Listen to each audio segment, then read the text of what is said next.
पर्ने नियम उपनियमहरूको पालना गर्नेछु।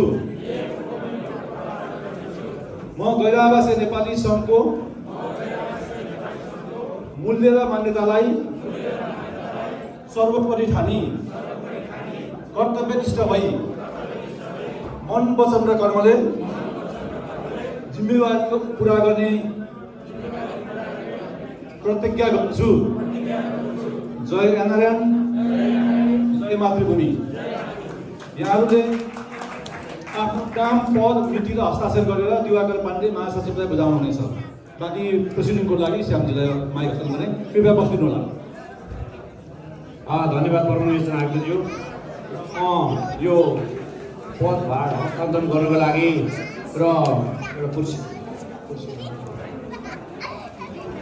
र नयाँ निर्वाचित अध्यक्षलाई निवर्तमान अध्यक्षले एउटा हामीले साङ्गीतिक रूपमा एउटा त्यो खुसी हस्तान्तरण जस्तै एउटा पदभार हस्तान्तरण गर्नको लागि म आदरणीय निवर्तमान हुँदै गर्नुभएका आदरणीय निवर्तमान अध्यक्ष हितकाजी गुरुङज्यूलाई म अगाडि आइदिन अनुरोध गर्छु र भर्खरै शपथ ग्रहण गर्नुभएका र नवनिर्वाचित अध्यक्ष राजेन्द्र प्रसादजीलाई म अगाडि चिजमा आइदिन हार्दिक अनुरोध गर्दछु। राजेन्द्र प्रसादजी अगाडि चेयरमा आइदिन म अनुरोध गर्छु।